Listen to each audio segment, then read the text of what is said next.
और इतना टैक्स जो भारत की आबादी सरकार के खजाने में डालती है, उसके बदले सरकार जनता को देती क्या है, यह बहुत बड़ा सवाल है। कौन सी ऐसी हाई क्वालिटी सर्विस है जो फ्री ऑफ कॉस्ट जनता को दी जाती है? क्या हमें quality health care free of cost मिलता है? नहीं मिलता। क्या हमें वर्ल्ड क्लास एजुकेशन मिलती है? नहीं मिलती। क्या हमें फ्री वर्ल्ड क्लास ट्रांसपोर्टेशन मिलता है? नहीं मिलता। क्या हाई क्वालिटी रोड्स मिलती हैं? अगर अच्छी हैं तो टोल टैक्स भरना पड़ता है। क्या 24 घंटे 7 दिन बिजली आती है? नहीं आती। तो इतना सारा जो टैक्स सरकार इकट्ठा करती है, उसका करती क्या है? हमारे जन्म होने से लेकर हमारे मरने तक टैक्स पे टैक्स सरकार हमसे वसूलती है। मैं आपके सामने जीवन के 8 चरण, 8 स्टेजेस ऑफ लाइफ रखना चाहता हूं। फर्स्ट स्टेज ऑफ लाइफ, जब इंसान पैदा होता है, that is the birth stage.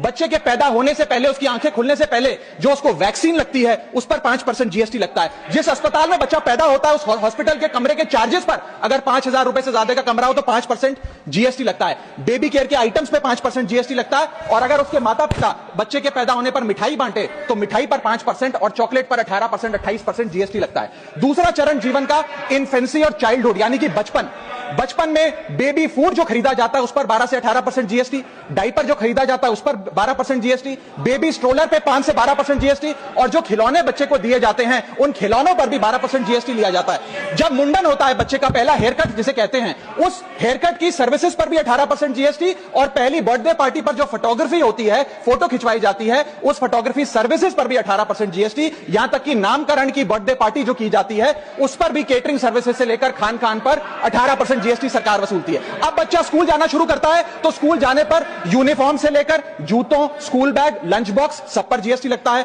12% GST notebook पर लगता है, 18% जीएसटी स्टेशनरी आइटम पर लगता है। और उसके बाद अगर कोई एक्स्ट्रा करिकुलर एक्टिविटी बच्चे को करनी हो, कोई म्यूजिक क्लास करनी हो या फिर कोई स्पोर्ट्स कोचिंग की क्लास वो ले, उस पर भी 18% जीएसटी देना पड़ता है। प्राइवेट ट्यूशन ले तो उस पर भी जीएसटी, और पहली साइकिल जो बच्चा खरीदता है उस पर भी 12% जीएसटी देना पड़ता है। तीसरी अवस्था जीवन की, टीनेज ईयर्स, ये वो काल होता है जो सबसे मस्त मौला टाइम होता है जीवन का, बेहतरीन बेफिक्री का। इसमें बच्चा, यंग जवान लड़का लड़की अपना पहला स्मार्टफोन खरीदते हैं। उस स्मार्टफोन पर जीएसटी लगता है। अगर महंगा हो, विदेशी हो तो इंपोर्ट ड्यूटी भी लगती है। फिर वो अपना फोन रिचार्ज कराता है, उस पर जीएसटी लगते हैं। ब्रॉडबैंड इंटरनेट का कनेक्शन लेता है, उस पर जीएसटी लगता है। नेटफ्लिक्स, स्पॉटिफाई या वीडियो गेम की सब्सक्रिप्शन लेता है, उस पर भी जीएसटी देना पड़ता है। और अगर अपने दोस्तों के साथ पिक्चर देखने बाहर जाए तो पिक्चर की टिकट पर जीएसटी, एंटरटेनमेंट टैक्स और पॉपकॉर्न पर भी जीएसटी अब लगने लग गया है। तो तमाम तरीके के सॉल्टेड कैरेमल पॉपकॉर्न पर भी सरकार आपसे जीएसटी वसूलती है। इस बीच जब आप 18 साल के होते हैं और पहली बाइक या पहला स्कूटर खरीदते हैं, उस बाइक और स्कूटर पर आपसे जीएसटी लिया जाता है, व्हीकल इंश्योरेंस पर जीएसटी लिया जाता है, और उसके बाद रजिस्ट्रेशन टैक्स और रोड टैक्स के नाम पर भी पैसा लिया जाता है। जीवन की चौथी अवस्था, फोर्थ स्टेज ऑफ लाइफ,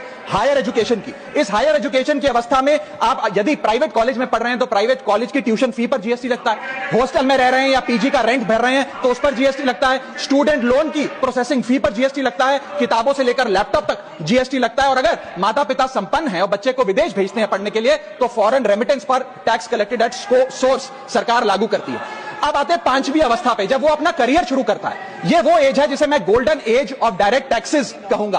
अब ये डायरेक्ट टैक्स के जंजाल में आदमी फंस जाता है इस उम्र में, जब उसकी पहली नौकरी लगती है। तो नौकरी में आमदनी अनुसार उसके स्लैब रेट के हिसाब से उस पर टीडीएस पहले काटा जाता है, मानो जेब काटी जा रही हो, और फिर इनकम टैक्स वसूला जाता है। जब पहली बार उसको पगार मिलती है, वेतन मिलता है, वो माता पिता या दोस्तों को बाहर खाने पे ले जाता है, पिक्चर दिखाने ले जाता है, उस खाने के बिल पर भी सरकार जीएसटी वसूलती है। और जैसे जैसे उसकी सैलरी बढ़ती है वैसे वैसे स्लैब अनुसार उससे इनकम टैक्स वसूला जाता है। इसके बाद आज वर्क फ्रॉम होम का कल्चर चल रहा है, तो वर्क फ्रॉम होम में इंटरनेट बिल्स हो, ब्रीफकेस हो, लैपटॉप हो, इन सारी चीजों की खरीद पर सरकार जीएसटी लेती है। और अगर आप ये पैसा निवेश करें, इस निवेश करने पर आप कोई भी फाइनेंशियल इंस्ट्रूमेंट खरीदें तो सिक्योरिटी ट्रांजैक्शन टैक्स के नाम पर, मैडम मेरा समय जा रहा है, कोई फाइनेंशियल इंस्ट्रूमेंट खरीदे तो फाइनेंशियल इंस्ट्रूमेंट की खरीद पर सिक्योरिटी ट्रांजैक्शन टैक्स, उसकी ब्रोकरेज पर जीएसटी और फाइनेंशियल एडवाइजरी पर जीएसटी, और जब आप ये फाइनेंशियल इंस्ट्रूमेंट बेचते हैं तो उसके मुनाफे पर सरकार आपसे कैपिटल गेन टैक्स वसूलती है। यहां इसके बाद इंसान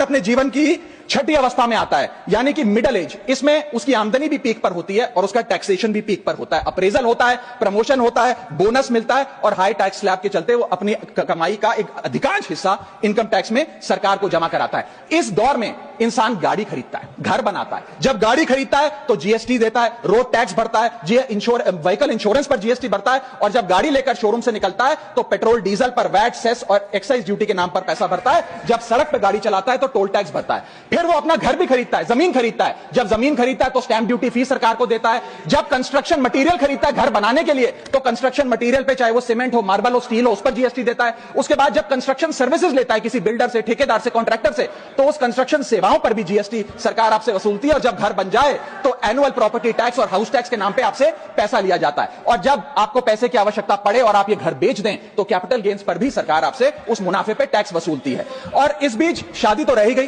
फिर इंसान शादी करता है, इस बीच तो बैंक्वेट हॉल बुक करता है, उस बैंक्वेट हॉल की बुकिंग पे टैक्स भरता है, शामियाना खाना केटरिंग सर्विसेज लेता है, उस पर जीएसटी भरता है, ज्वेलरी खरीदता है, उस पर जीएसटी भरता है, कपड़ा शेरवानी सिलवाता है, कुर्ता पजामा सूट पैंट, उस पर जीएसटी भरता है, यहां तक कि वेडिंग इन्विटेशन से लेकर ब्राइडल मेकअप से लेकर हनीमून के ट्रैवल तक हर चीज पर सरकार आपसे जीएसटी वसूलती है। सातवीं अवस्था सरकार जीवन की वो है रिटायरमेंट। इस फेज में इंसान चाहता है आरामदायक जीवन जिया जाए, जो जीवन में कमाया उस कमाई के सहारे उसकी इंटरेस्ट पर पेंशन पर जिया जाए, लेकिन इस अवस्था में भी सरकार पेंशन और इंटरेस्ट इनकम पे आपसे टैक्स लेती है। बूढ़ा हो जाता है, दवाई इलाज की जरूरत पड़ती है तो हेल्थ केयर बिल पर दवाइयों पर आपसे जीएसटी लिया जाता है, लाइफ इंश्योरेंस और हेल्थ इंश्योरेंस प्रीमियम पर तो जीएसटी लेती है। और इस दौर में वो अपनी वसीयत लिखता है फैमिली विल, उस फैमिली विल पर जो लीगल फीस देता है उस लीगल फीस पर भी उसे जीएसटी देना पड़ता है और स्टैंप ड्यूटी देनी पड़ती है। और आठवीं जीवन की अवस्था यानी कि जीवन की समाप्ति, जब उसका स्वर्गवास हो जाता है, उसके जीवन का अंत हो जाता है, यहां भी सरकारें उसका साथ नहीं छोड़ती, यहां पर भी सरकारें उस पर टैक्स लगाती हैं। जब कोई इंसान मरता है तो उसके अंतिम संस्कार में देसी घी, चंदन, गुड़, नारियल, इत्तर जैसा सामान इस्तेमाल होता है, उस पर भी जीएसटी लगता है। और जब उसके मरने के उपरांत अखबार में ऑबिचरी की इश्तेहार छपाया जाता है, उस पब्लिकेशन ऑफ ऑबिचरी न्यूज़पेपर पर भी 5% सरकार जीएसटी लेती है। और मरने के बाद जब प्रॉपर्टी उसके बच्चों को या परिवार वालों को दी जाती है, उस म्यूटेशन पर भी सरकार आपसे ड्यूटी सेस लेती है। यह है life cycle of taxation model. लेकिन मैडम सबसे जरूरी बात यह है कि इतना टैक्स देने के बाद सरकारें हमें देती क्या है। मैं जानता हूं कि टैक्स सरकार के लिए जरूरी है, इस सरकार के लिए नहीं, जितनी सरकारें इस देश में रही सबने टैक्स लगाकर जनता से पैसा लिया। टैक्सेस वास्तव में जरूरी हैं, लेकिन सवाल यह है कि क्या ये टैक्सेस हमारी इकोनॉमी को बढ़ा रहे हैं या हमारी इकोनॉमी को खा रहे हैं? क्या इससे हमारी जिंदगी बेहतर हो रही है या हमारी जिंदगी बदतर हो रही है? इतने टैक्स लगाने की वजह से आज हमारी आमदनी घट रही है, इस वजह से खपत गिर रही है, कंजम्पशन गिर रही है, डिमांड नहीं बढ़ रही है और प्रोडक्शन गिर रही है। इस वजह से पूरा इकोनॉमिक साइकिल जो हमारा इकोनॉमी का चक्का है वो धीमा हो गया। मैडम इस देश में, बस समाप्त कर रहा हूं, इस देश में मैं मेरी पार्टी के टाइम से आप ले लीजिएगा, मेरी पार्टी के टाइम से ले लीजिएगा। मैडम इस देश में 80 करोड़ जनता 5 किलो फ्री राशन के सहारे जी रही है। आपको जान के अचंभा होगा, इस 80 करोड़ जनता से भी ये सारा जीएसटी लिया जाता है, दिन प्रतिदिन लिया जाता है, जो आज मैंने पढ़ के सुनाया। सिर्फ अमीर नहीं, गरीब से गरीब आदमी भी जीएसटी देता है। और अंत में मैं बस इतना ही कहना चाहूंगा कि क्योंकि इतना टैक्स लगा लगाकर सरकारें जनता का खून चूसती हैं, उस वजह से आज एफएमसीजी की सेल्स घट रही हैं, एफएमसीजी के स्टॉक गिर रहे हैं, कंजम्पशन डाउन हो रही है।